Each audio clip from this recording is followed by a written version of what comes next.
pass rushers. Awesome Game 7. Checkered flag in the air. The Game. A Cromwell Media Station. Mixing sports and a little bit of fun. This is fun! On your morning drive.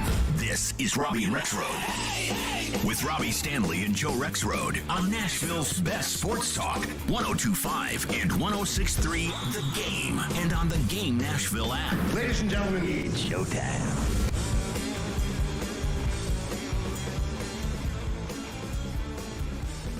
Hey, welcome into the Monday edition of Robbie and Rexroad here on 102.5, 106.3 The Game. Robbie Stanley alongside Joe Rexroad, Michelle Knezovic here with you on this Monday morning in Nashville, Tennessee. What a weekend it was. We got a lot to get to on the program here today. Joe Rexroad, good morning. How are you? I'm good. How you doing? Wonderful. Michelle, good morning. How are you? Living the dream, guys. Officially moved into the new apartment, Oh, so yeah. that's a big check off. Now I get to organize all week, so great. They're doing great. The fun There you continues. Good stuff. We got a lot to get to on the program here today. A big weekend of football around here, including a big-time win for MTSU on the road. They take down Miami. I read a stat where apparently the Blue Raiders are 3-0 all time against the Miami Hurricanes, which There is they are. pretty amazing. Domination. So, big win for MTSU. We'll get to that. Obviously, a gigantic game between the Tennessee Volunteers and the Florida Gators as well. And, of course, a big win for the Titans. We'll take your thoughts all show long at 615-737-1025, 615-737-1025. Joe, let's start on the Vols front. Big win for Tennessee. They get it done 38-33. Got a little hairy at the end. Tennessee was up by 17 at one point in the fourth quarter. And then that lead quickly evaporated. Florida gets an onside kick, and I was telling you before the show, maybe not a more nervous person in the state of Tennessee, but with the possible exception of Josh Heupel on that last pass by Anthony Richardson. But Tennessee makes the plays in the end. They win 38-33, and they beat Florida for the first time since 2016. Yeah, it was a kind of a blowout that all of a sudden turns into one play to decide the game. It's I tell you what, there wasn't enough talk afterward, and there should be more talk now, and maybe there is in Florida. If Billy Napier just kicks a freaking extra point and then just kicks another freaking extra point, then guess what? They are about 5 yards from a tying field goal at the end. They are. Instead of the stupid stuff that happened.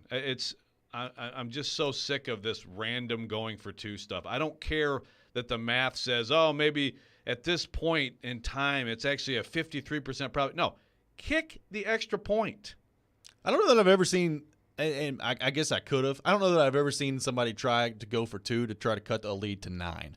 I don't think I've ever seen What it. are you doing? That doesn't make any sense to me. Like, Billy Napier may be a good coach for Florida, but that combined with, like, the complete meltdown he had, which I don't even totally understand what he was mad about in the third quarter with the Vols at the goal line. Very weird stuff. But, hey, bottom line is big win for the Vols, obviously. 16 out of 18. First time in 6 years after the first time in 11 years that one. 4-0, top 10. Hendon Hooker's a Heisman candidate.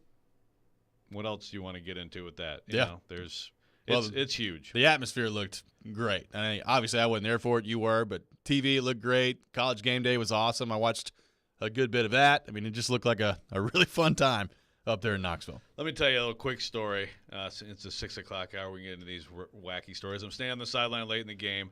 A guy comes up to me. He's like, hey, you must be important standing here on the sideline, huh? This guy, I think, had a pretty fun day. He's like, what's your name? And I introduced myself. Like, how about you? He's like, oh, I'm Arian Foster. No. Like, oh, sorry, man, I should have known. And I'm like, so did you make the, I was like, how did the game day picking go?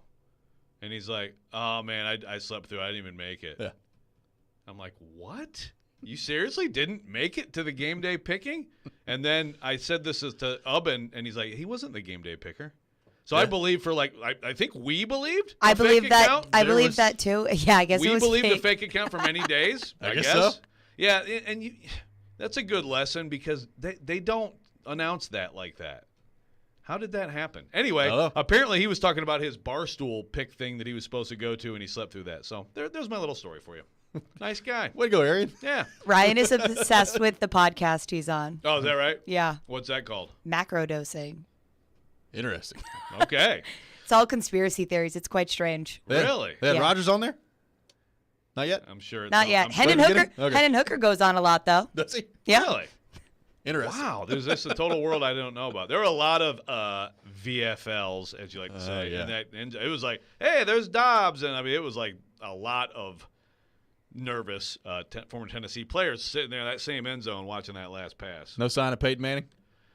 I mean, I never heard a thing about Peyton being there.